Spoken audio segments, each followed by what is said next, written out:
नमस्कार, स्वागत है आपका हमारे चैनल में। मैं रानी गुप्ता आपके साथ और बड़ी खबर आ रही है। दिल्ली पुलिस की स्पेशल टीम ने नुपुर शर्मा की शिकायत पर एफआईआर दर्ज की है। आपको बता दें कि ये एफआईआर एक अज्ञात के खिलाफ दर्ज की गई है। इसी के साथ ही नुपुर शर्मा ने ये शिकायत दी है कि उनको और उनके परिवार को कई दिनों से जान से मारने की लगातार धमकियां मिल रही हैं।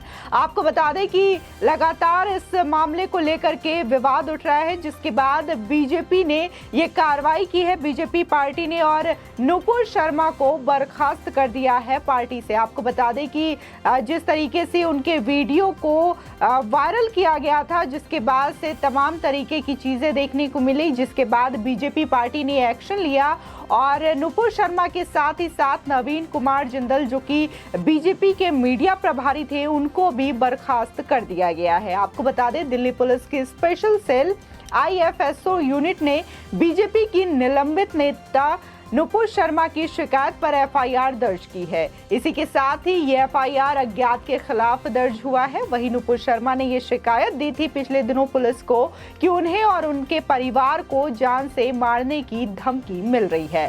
साथ ही आपको बता दें कि बीजेपी ने अपने राष्ट्रीय प्रवक्ता नुपुर शर्मा और दिल्ली बीजेपी मीडिया हेड नवीन जिंदल के खिलाफ पैगंबर पर टिप्पणी के मामले में कार्रवाई की है। नुपुर शर्मा को जांच पूरी होने तक पार्टी की सदस्यता से सस्पेंड कर दिया गया है, जबकि नवीन जिंदल को 6 साल के लिए पार्टी से निकाल दिया गया है। बता दें, बीजेपी की राष्ट्रीय प्रवक्ता नुपुर शर्मा ने राष्ट्रीय टीवी चैनल पर बहस के दौरान पैगंबर मोहम्मद पर आपत्तिजनक टिप्पणी की थी, जिसके बाद पार्टी ने यह कार्रवाई की है। वहीं पैगंबर मोहम्मद पर बीजेपी के 2 नेताओं की कथित टिप्पणी को लेकर खाड़ी देशों में भी काफी उबाल है। इस्लामिक देशों में भारत का विरोध देखने को मिल रहा है। कतर और कुवैत के बाद ईरान ने भी भारतीय दूत को तलब किया है।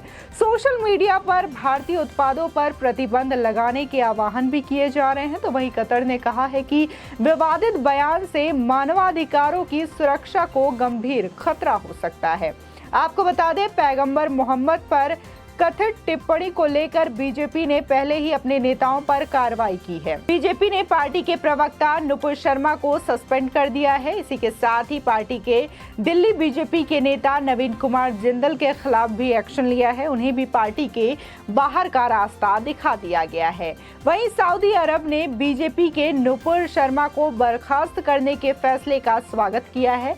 साथ ही आपको बता दें, पैगंबर मोहम्मद पर कथित टिप्पणी के बाद इस पूरे मामले को लेकर अंतर्राष्ट्रीय स्तर पर विवाद बढ़ चुका है। आपको बता दें कि बीजेपी नेता नुपुर शर्मा ने एक टीवी डिबेट के दौरान कथित तौर पर पैगंबर मोहम्मद पर विवादित बयान दिया था। ऐसा दावा किया जा रहा है कि उनके इस बयान के बाद ही कानपुर में हिंसा भड़की थी और ये हिंसा देखने को मिली थी। इस मामले में विवाद बढ़ने के बाद बीजेपी आला कमान ने नुपुर शर्मा को पार्टी की प्राथमिक सदस्यता से सस्पेंड कर दिया है। वहीं इस विवाद को लेकर खाड़ी देशों ने भारत से विरोध जताया है और भारतीय राजदूतों को तलब भी किया है। आपको बता दें कि आखिर इस मामले में अब तक क्या क्या हुआ है और किन किन चीजों के बाद ये एक्शन लिया गया है। दरअसल कतर और कुवैत के बाद अब ईरान ने भी पैगंबर मोहम्मद के बारे में बीजेपी के नेताओं की टिप्पणियों को लेकर भारतीय राजदूत को तलब किया है। खाड़ी के देशों ने इस टिप्पणियों की कड़ी आलोचना करते हुए कड़ी आपत्ति भी जताई है। वहीं ईरान में भारतीय राजदूत धामू गंधब को तेहरान में रविवार शाम को दक्षिण एशिया के महानिदेशक की ओर से विदेश मंत्रालय में तलब किया गया, जहां विवादास्पद टिप्पणी को लेकर कड़ा विरोध जताया गया और पैगंबर के किसी भी अपमान को अस्वीकार्य बताया। साथ ही कतर ने भारत के दूत दीपक मित्तल से कहा कि इस तरह की इस्लामोफोबिक टिप्पणी को बिना सजा के जारी रखने की अनुमति देना मानवाधिकारों की सुरक्षा के लिए एक गंभीर खतरा है। इससे हिंसा और नफरत का माहौल बन सकता है। साथ ही कतर और कुवैत स्थित भारतीय दूतावास के प्रवक्ता ने एक प्रेस विज्ञप्ति में कहा कि बीजेपी नेताओं के ट्वीट किसी भी तरह से भारत सरकार के विचारों को नहीं दर्शाते। ये हशियाई के तत्वों के विचार हैं। वही प्रवक्ता ने कहा कि कतर में भारतीय राजदूत दीपक मित्तल ने विदेश कार्यालय में एक बैठक की, जिसमें भारत में व्यक्तियों द्वारा दूसरे धर्मों के पूजनीय लोगों को बदनाम करने वालों कि कुछ आपत्तिजनक ट्वीट्स के संबंध में चिंता भी जताई गई है। कुवैत के विदेश मंत्रालय ने कहा कि कुवैत में भारतीय राजदूत सीबी जॉर्ज को रविवार को तलब किया गया और एशिया मामले के सहायक विदेश मंत्री द्वारा एक आधिकारिक विरोध नोट सौंपा गया। आपको बता दें कि कानपुर में हुई हिंसा के बाद पुलिस ने सभी जिलों में सतर्कता बढ़ा दी है। साथ ही बरेली में धारा 144 लागू की गई है। मौलाना तौकीर रजा खान ने 10 जून को शहर के इस्लामिया कॉलेज मैदान में धरना प्रदर्शन करने का ऐलान भी किया है। वहीं बीजेपी ने पैगंबर मोहम्मद पर दिए गए कथित विवादित बयान के लिए रविवार को पार्टी के राष्ट्रीय प्रवक्ता नुपुर शर्मा को पार्टी से सस्पेंड कर दिया, जिसके बाद पार्टी ने दिल्ली बीजेपी के नेता नवीन कुमार जिंदल के खिलाफ भी एक्शन लिया। वहीं दिल्ली इकाई के मीडिया प्रमुख और नवीन कुमार जिंदल को पार्टी से निष्कासित कर दिया गया है। साथ ही पैगंबर मोहम्मद पर विवाद के बाद बीजेपी ने एक बयान में कहा कि वो किसी भी विचारधारा के खिलाफ है जो किसी भी संप्रदाय या धर्म का अपमान करती हो। वहीं कांग्रेस ने बीजेपी के बयान को ढोंग बताते हुए खारिज किया है। वहीं जिस तरीके से ये पूरा मामला बढ़ रहा था मोहम्मद पैगंबर के खिलाफ दिए गए विवादित टिप्पणी को लेकर के, जिसके बाद नुपुर शर्मा ने अपनी सफाई में कहा कि वो महादेव के अपमान को बर्दाश्त नहीं कर पाई और रोष में आकर कुछ चीजें कह दी। अगर मेरे शब्दों से किसी की धार्मिक भावनाओं को ठेस पहुंची हो तो मैं अपने शब्द वापस लेती हूं। आपको बता दें कि भारत के उपराष्ट्रपति वेंकैया नायडू कतर के 3 दिवसीय दौरे पर है और अरब देशों के बीच व्यापार को लेकर ये दौरा काफी महत्वपूर्ण है। लेकिन उनके दौरे के बीच कतर द्वारा बीजेपी नेताओं की टिप्पणियों का विरोध भारत को असहज स्थिति में डाल रहा था, जिसके कारण बीजेपी को ये फैसला लेना पड़ा। वहीं उपराष्ट्रपति नायडू ने स्वीकार किया है कि भारत के लगभग 40% गैस आवश्यकताओं को कतर से पूरा किया जाता है और एक व्यापक ऊर्जा साझेदारी में खरीदार विक्रेता संबंधों से आगे बढ़ने की आवश्यकता का आह्वान भी किया है।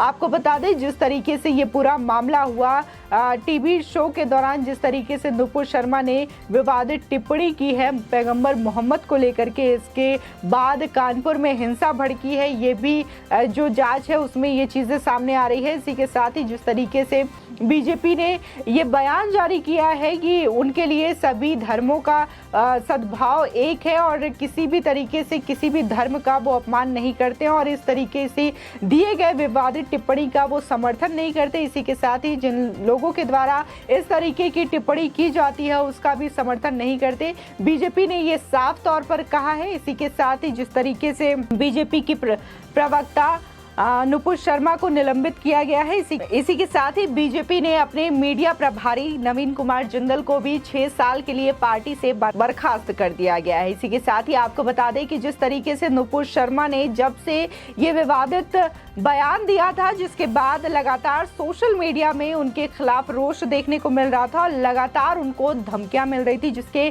लिए बीजेपी प्रवक्ता ने ये चीजें पहले भी बताई थी नुपुर शर्मा ने कि किस तरीके से उन्हें जान से मारने की धमकियां मिल रही हैं। साथ ही उनके परिवार भी सुरक्षित नहीं है, उनको भी जान से मारने की धमकियां लगातार मिल रही हैं। जिसके बाद देखा गया कि आज नुपुर शर्मा ने ये शिकायत दी, दिल्ली के स्पेशल सेल ने ये शिकायत दर्ज की है और अज्ञात के खिलाफ ये शिकायत दर्ज की गई है। वहीं कहा जा रहा है कि इस मामले में जल्द ही कार्रवाई की जाएगी और आरोपी को जो आरोपी है उनके खिलाफ एक्शन लिया जाएगा। आपको बता दें कि सोशल मीडिया में लगातार जो यूजर्स हैं वो नुपुर शर्मा को इस तरीके से विवादित कमेंट भी कर रहे थे। इसी के साथ ही उन्हें जान से मारने की धमकी भी दे रहे थे, देख लेने की धमकी दे रहे थे और जिस तरीके से लगातार जो चीज़ें हो रही हैं कानपुर हिंसा में भी ये चीज़ें सामने देखने को मिली कि किस तरीके से जो एक समूह है वो लगातार लोगों को भड़काने की कोशिश कर रहा है। इसी के साथ ही आपको बता दें कि नुपुर शर्मा ने ये कहा है अपनी सफाई में कि वो लगातार महादेव का अपमान कर रहे थे, जिसको कि वो बर्दाश्त नहीं कर पाई और इस तरीके की चीज़ें उन्होंने कह दी। इसी के साथ ही उन्होंने कहा कि अगर मेरे दिए गए इस विवादित टिप्पणी की वजह से किसी को ठेस पहुंचती है तो मैं अपने शब्द वापस लेती हूं। इसी के साथ ही बता दें नुपुर शर्मा ने ये भी कहा था कि उनको परिवार को लगातार जान से मारने की धमकियां मिल रही हैं और जो चीज़ें हैं वो बार बार ये कह रही हैं अपनी सफाई में, लेकिन इसके बावजूद जो लोगों का रोष है वो देखने को मिल रहा है। इसी के साथ ही जो खाड़ी देश हैं, अरब देश है, इस्लामिक देश हैं, वो भी लगातार भारत को इस चीज़ के बारे में बोल रहे थे और जो भारतीय राजदूत है वहाँ पर उनको भी इसके खिलाफ तलब किया जा रहा था, जिसके बाद बीजेपी पार्टी ने ये एक्शन लिया और दोनों को ही बर्खास्त कर दिया।